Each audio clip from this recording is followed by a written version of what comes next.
Hi, I'm Drew. And I'm Sam. And welcome to Drewling Samantics.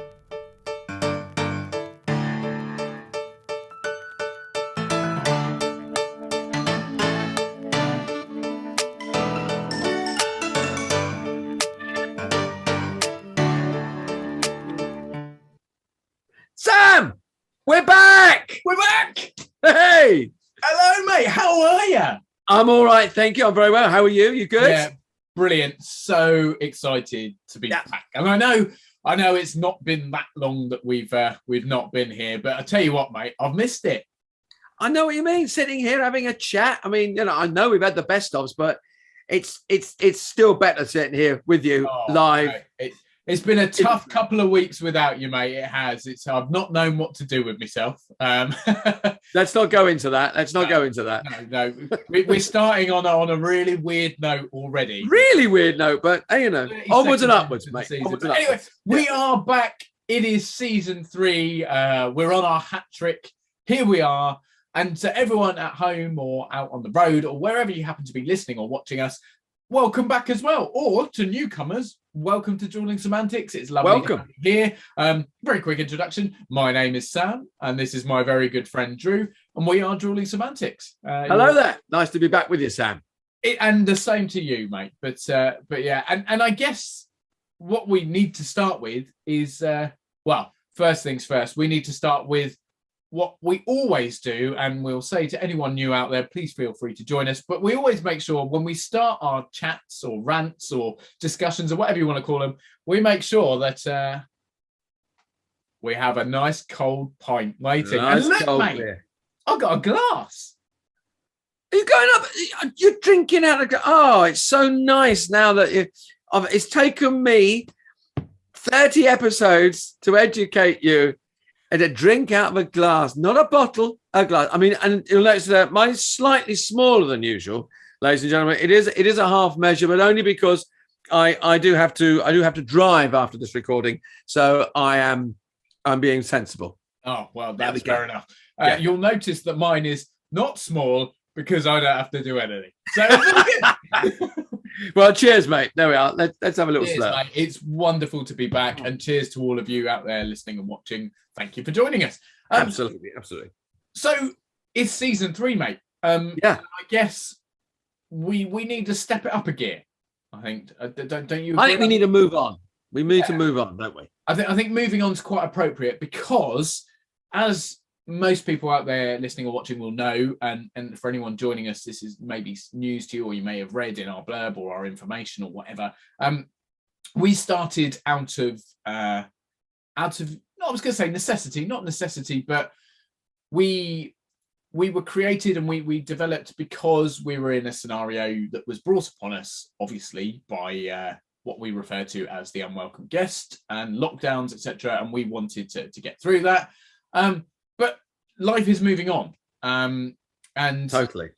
I think we can't draw a line under it because in no means has the virus disappeared and life is not completely normal or what we once knew, but we are now fighting back. We're fighting through. We're not letting it affect us other than in ways it has to, where we have to be safe. So I think, mate, we make an agreement that that's it. We don't reference it unless we absolutely have to.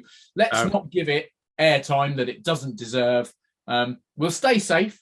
We'll keep to rules and restrictions, and we'll make sure that we do everything that is sensible.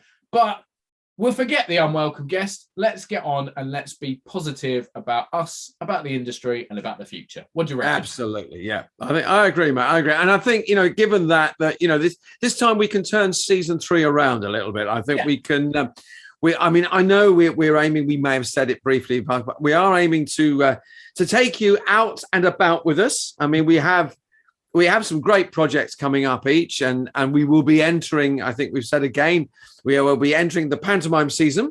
Yes. It's going to take us to some very interesting places and some very interesting moments. So we want to share those. We will be sharing those with everyone, with some on location and backstage reportage, shall we say?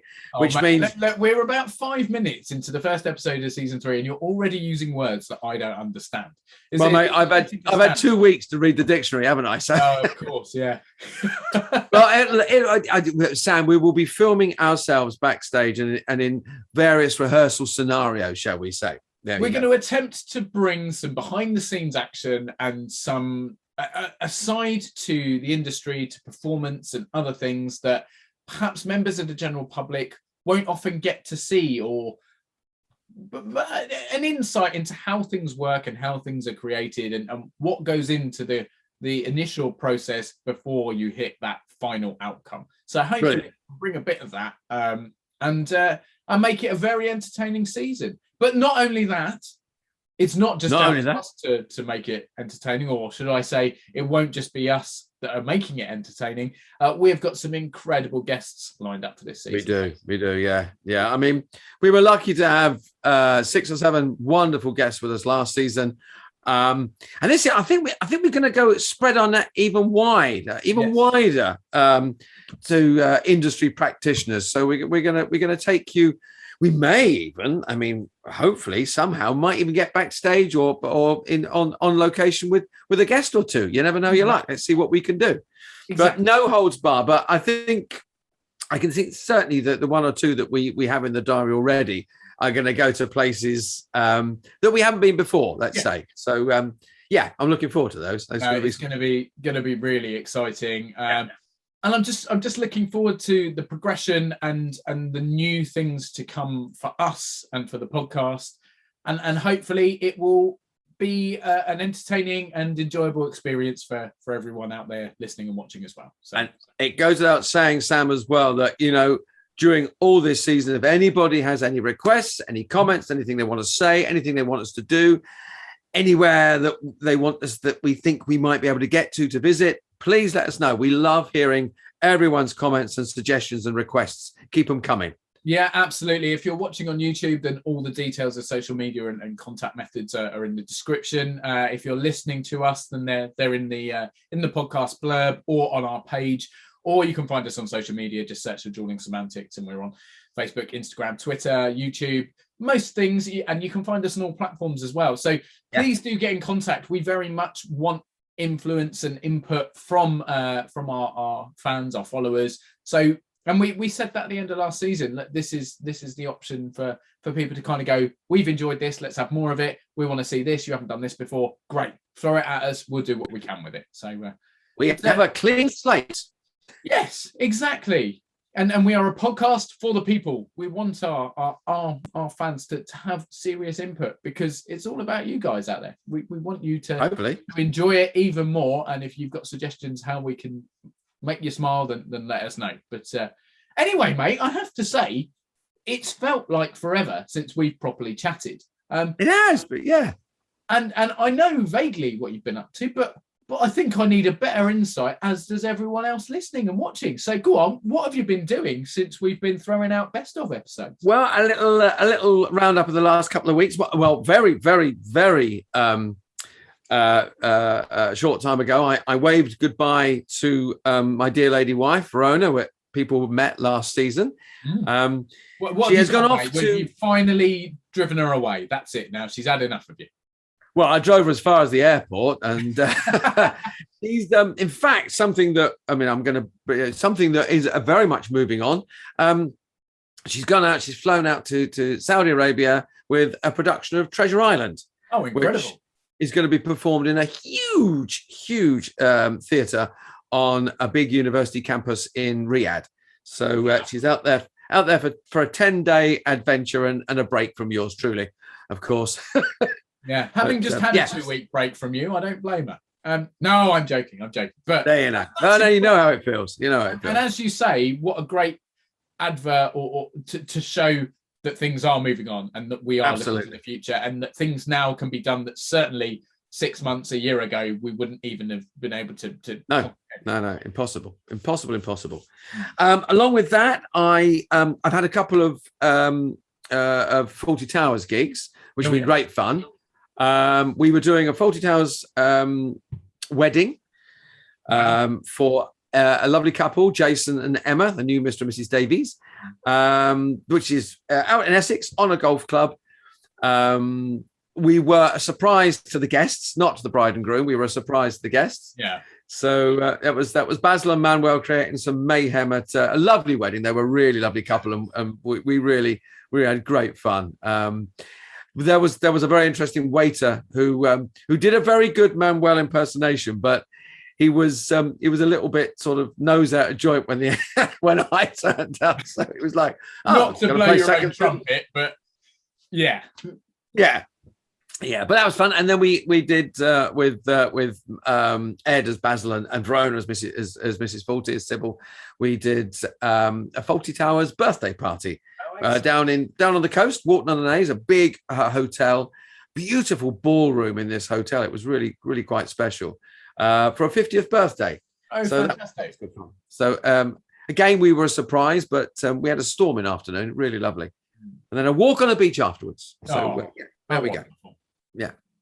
And then before that, going back, I had the last week or the last few days of the play Invisible Me in Wimbledon, which you know full well how wonderful it was, because you surprised me and turned up, didn't you? With a few mates. It was lovely.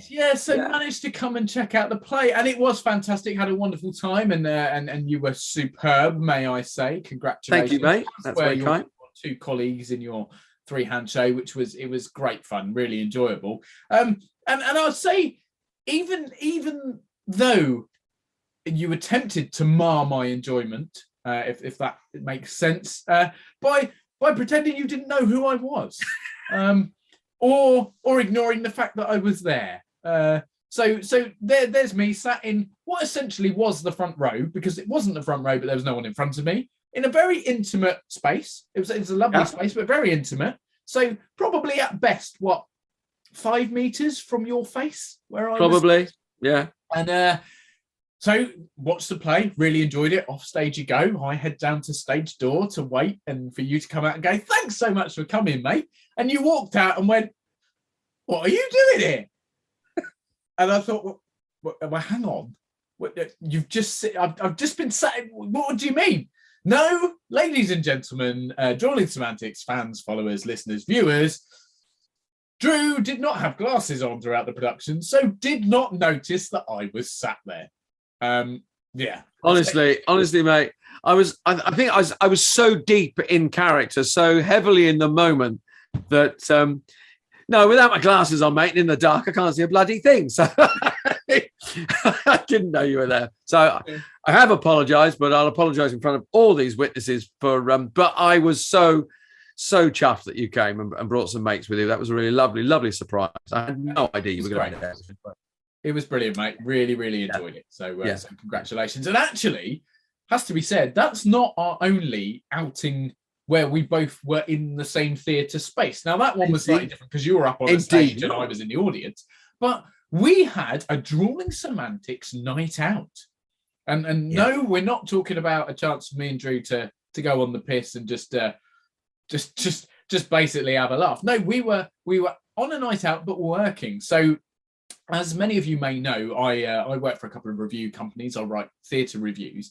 And I was invited on behalf of London Theatre One of the amazing companies I review for, to attend the gala reopening of the Aylesbury Waterside Theatre, they were entertaining, or they had visiting #1 tour of Hairspray coming in. But at the same time, they were also hosting an event that was their reopening post unwelcome guests closed down and not being able to be open for 18 months. 18 months. They managed to sort of combine the two, and it was a gala press night for the show for Hairspray, which we have to say was a great show. If it's touring in your area, do go and check it out. Brilliant, definitely. Very talented cast. But also an opportunity for the theatre to welcome back patrons and just to open up and go, "We are back. Please support us. Please be here." And I have to say, mate, it was a great evening. It was lovely. It really was. I mean, huge thanks must go out to Sophie and Ali and all the team at the Waterside. They put on a great night, a great spread. Yes. The show was super. And it just, I mean, everybody there, I mean, we've said it before and we'll keep on saying, but everybody there was just had a fantastic time, a standing ovation.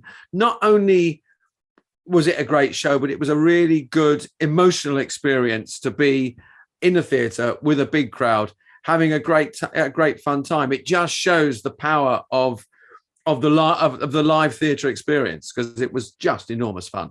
Yeah, it was incredible. It was great to be back, and there's just so much more to come. And if you haven't managed to venture out yet, then please do go out, support your local theatre, support big theatres, support any kind of live event, be it music or comedy or whatever.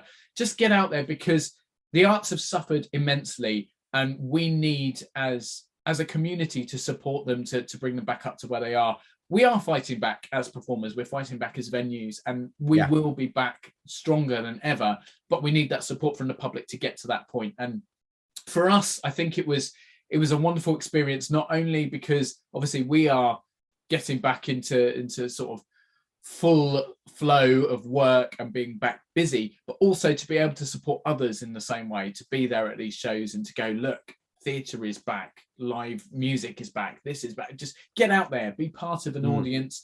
And not at any point did I feel unsafe, and I'm sure you'll agree. Even though there is still this thing overhanging us, there are things in place to make sure everyone is safe and make sure everyone's comfortable within reason. So just get out there and just support while we still can. I think whilst I was at the New Wimbledon Theatre with Invisible Me, they had Waitress in the touring production of Waitress, and again it was great to see crowds of people, but people being sensible and people going, okay, we're very happy with these precautions, we feel safe, everyone feels safe, we can all enjoy ourselves. And that was I think is really heartening, as you say, that I think there's every reason now to go out to the theatre and every reason to feel comfortable again. I think that's very important. Absolutely. Right.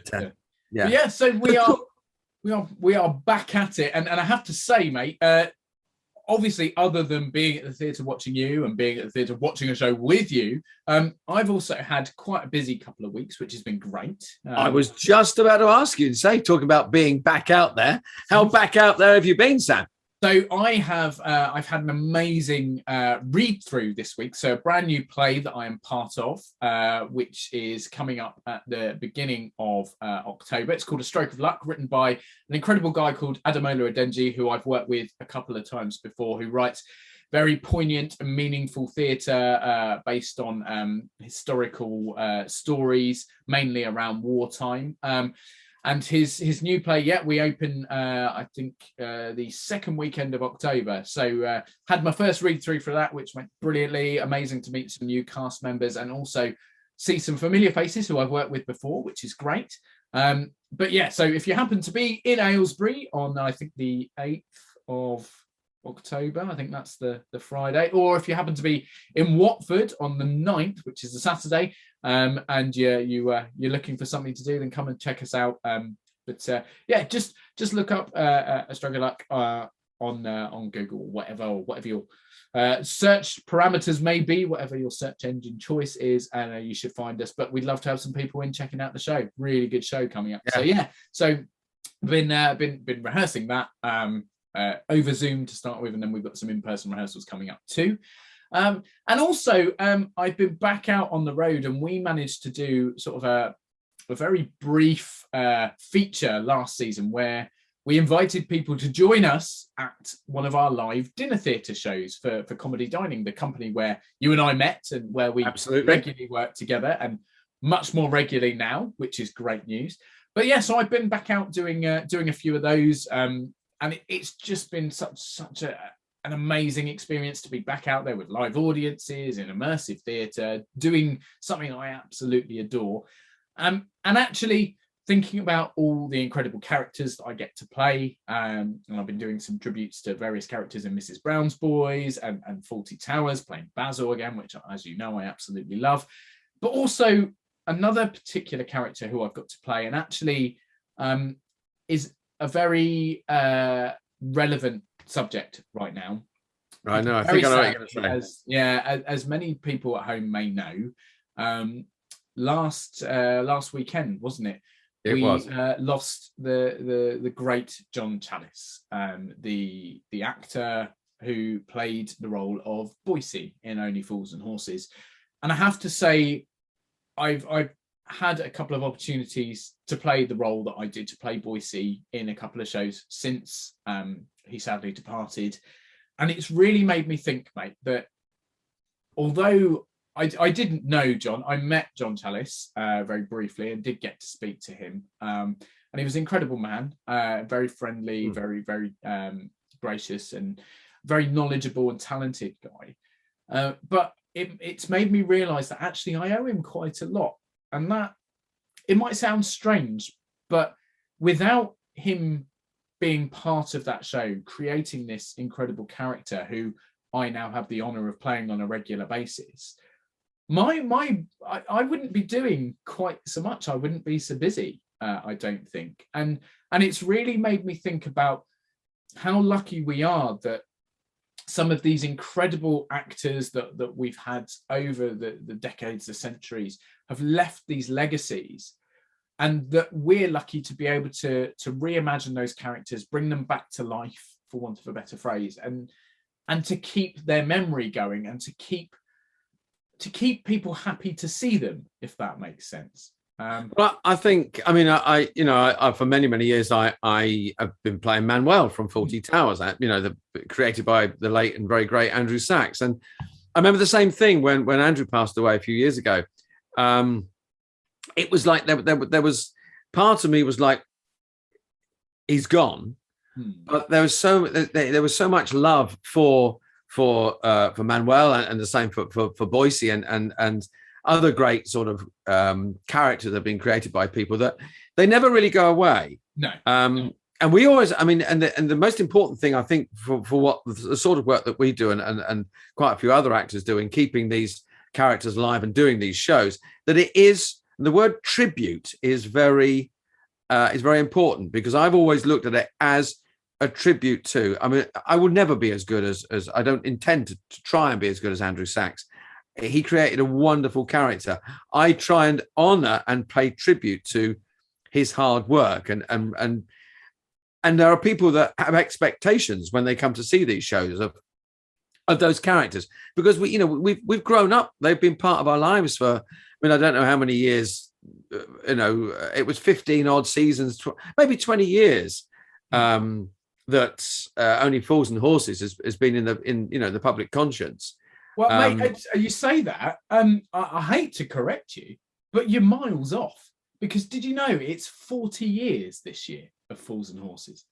Is it 40? 40 years, yeah. I'm pretty sure it's the 40th anniversary of Fools and Horses. I know it is 40 Towers. I know that's Fawlty Towers was it early 70s, 72, 73? 74.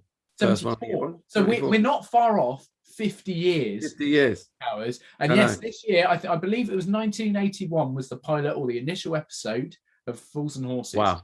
Well, there you go. You see, it's the power of great writing, but great performances. And it's. I mean, I know it's kind of an overused phrase, or a strange phrase used, but I mean, people, we refer to some actors as national treasures, and I think they do enter. It's like, I mean, I grew up with Morecambe and Wise. Every Christmas, you turn on and watch the Morecambe and Wise special. That was almost Christmas Day. Was and when Eric went, and it was a kind of, what do we do now? What do we do now? And I mean, poor Ernie Wise is sitting there going, what do I do now? But you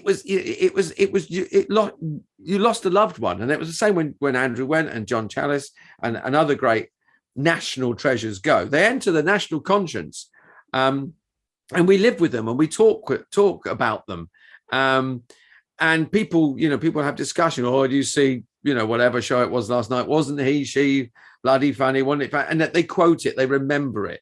I mean, when we do these shows, how many times have you had speeches of Boycie quoted at you, and you think they know it better than I do? I mean, because people love it, and it's I mean, it's an honor, as you say, to play these characters, but an incredible phenomenon that these people are so loved and so well.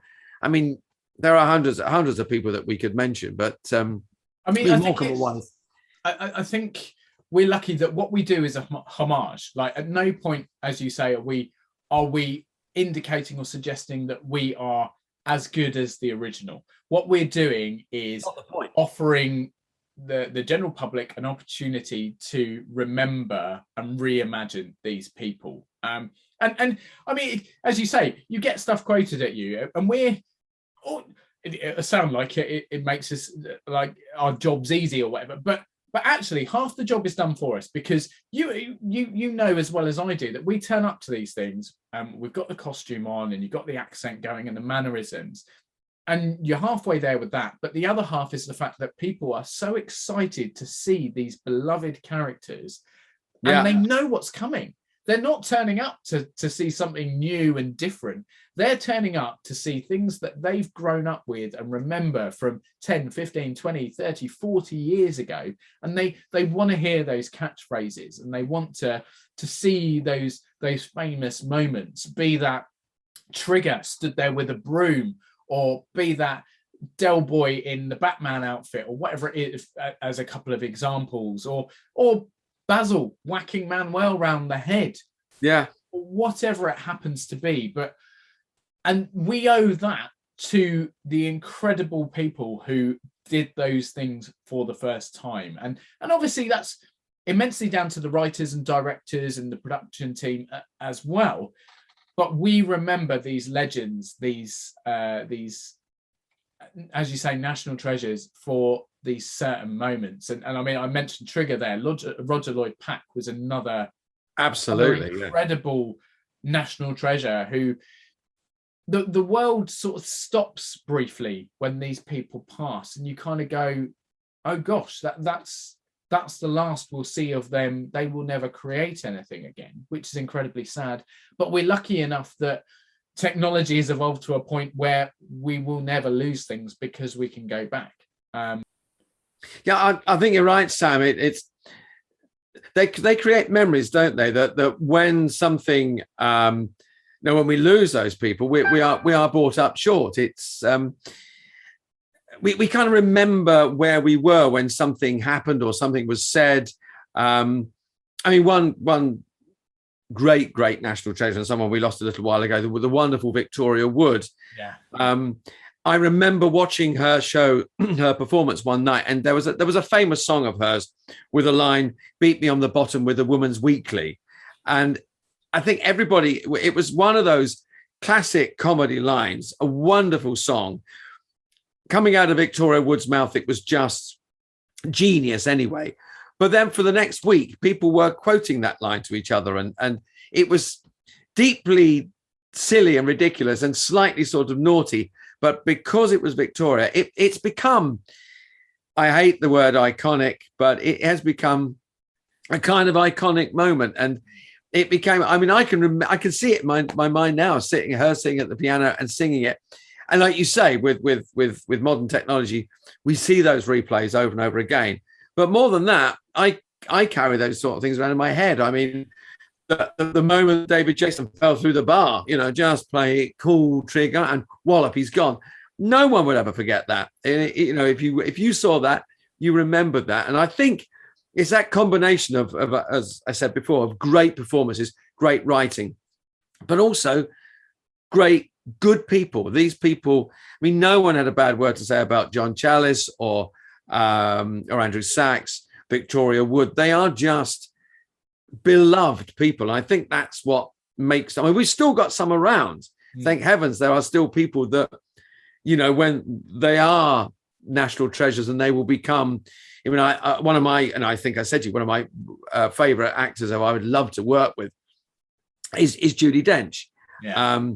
She's done some fabulous performances. She's given some great performances, but she's also just a nice woman. You think, if I worked with her, I'd have a lovely time. Yeah. And you have a lovely time watching her because she makes you feel comfortable when she's on screen, whether she does something, dark or light.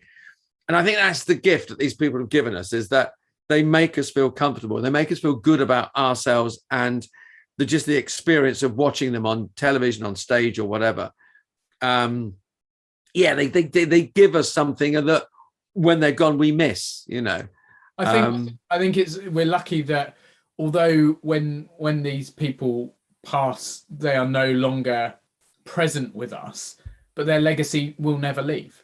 And we are incredibly lucky, and you and I, as performers who reimagine these characters or bring them back to life, are indebted to these people for what they've left. Absolutely. I think, and also I think, not quite apart from doing the tribute nights and the interactive nights, when people go, I loved it when he, she, or whatever. It's the joy of seeing those people come to. What they've done is they can watch those reruns on Comedy Gold as many times as they want. But what they've done as well is they've come out. They're having a night out with dinner with their mates. So there's an extra thing happening there. Their memories have brought them out and about. They want to share the joy of these actors, these performances, these programs with other people. Yeah. So there's when you say that collective conscience, it isn't just, all the people in the country going, "Oh, wasn't it a shame that, he, she is gone?" But they will actually make an effort to come out and enjoy them, which is so rewarding as a performer. But also when I know there are people, that other actors, I would love to ask David Jason what he thinks of people doing Only Fools and Horses. He must love that there's a stage version. He must love, because the other thing we're doing as well, not that we have to keep these shows alive, but it gives them another life. It does keep these things going, which is another, I'm not patting us on the back, but it's a gift from them and a gift from us, and I think it's the gift that keeps on giving, because like you say, we never forget them. And I think it's important to have those people in our lives as well, because I know we said we wouldn't mention it, but what we've gone through, people have been able to watch reruns of great shows. They have been watching things that reminded them when times were good.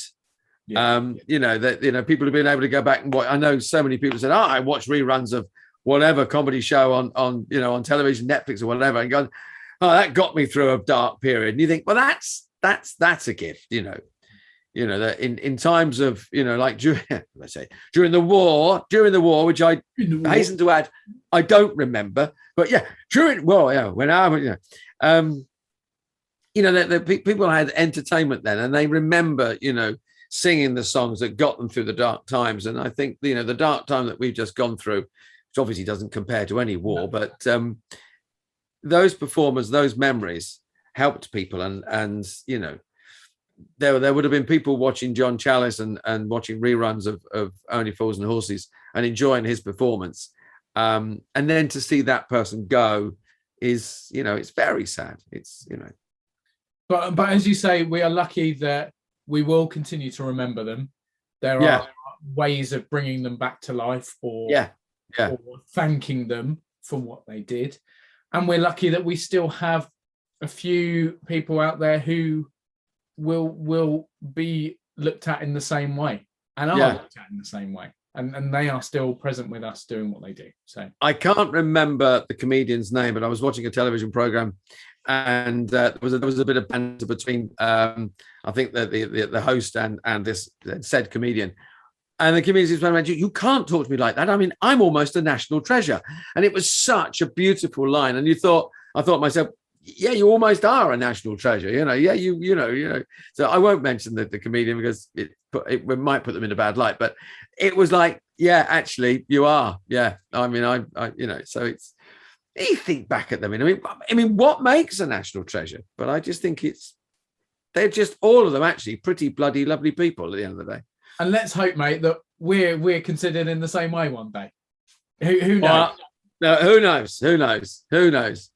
Yes. I wouldn't mind them being considered a national trinket. I don't have to be a national treasure. I could be a national trinket, just something tiny. A national odd and end. Yeah, a little gem. There you go. Yeah. But yeah, no, we will remember them, and we will always feel indebted to those people that have helped bring positivity and smiles to our lives when perhaps we weren't in the best place or things weren't that way. So we are lucky to have experienced them, I think is the way to. I think that's the best way. Yeah, absolutely. Brilliant stuff. Yeah. Well, talking of experiencing, what are you going to be experiencing during the coming week then, mate? Well, do you know what? I'm exceptionally lucky that, as you know, and as most people at home probably know, I've been since we've been able to do a bit more, I've been doing a bloody lot more. So I've got more rehearsals for the play, for A Stroke of Luck, which really looking forward to, working with some very talented people. So that's great. I've got another review next week. I'm off to review for my other review company, Dress Circle Antics. Yes, it's a show that I'm quite fond of. I may have mentioned once or twice that I quite like Rock of Ages. Don't shake your head. But either way, so I'm going to see the brand new. Dude, I love that. So, I will really enjoy it, I'm sure. Excellent. And they're going to have to work their socks off because obviously, being such a fan and seeing so many productions, my standards are high, so they're going to have to meet those. But yeah, looking forward to that. Brilliant stuff. And also back to a bit more immersive dinner theatre, a few more shows, and I believe you're doing some as well, mate, aren't you? You're back to yes. I'm going to be I'm going to be giving my my Mrs. Brown's Boys. I'm looking forward to that. Very nice. I've had to look at the script again because it's been quite a while since I've done that. So I'll be doing Mrs. Brown's Boys, playing Mrs. Brown. That's nice.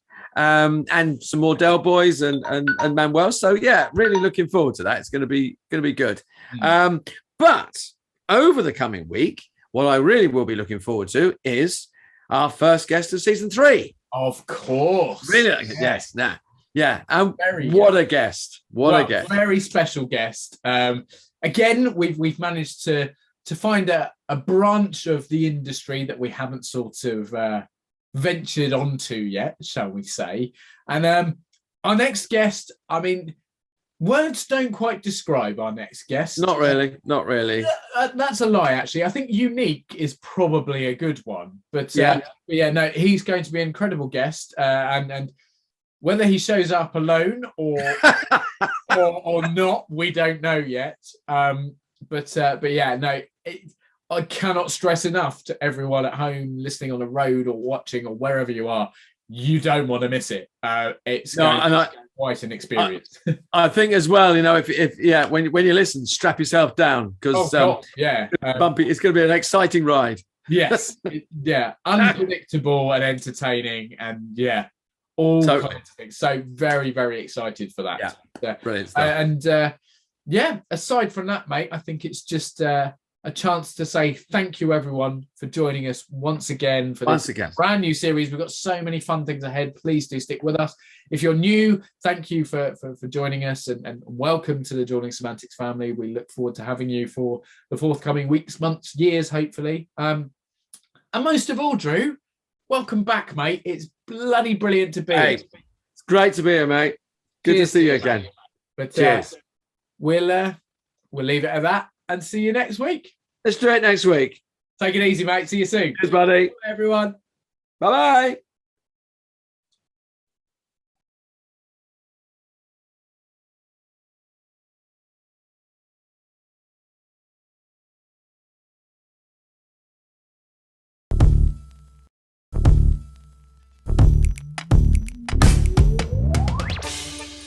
Thanks again for tuning in. We hope you've enjoyed watching this episode of Drewling Samantics.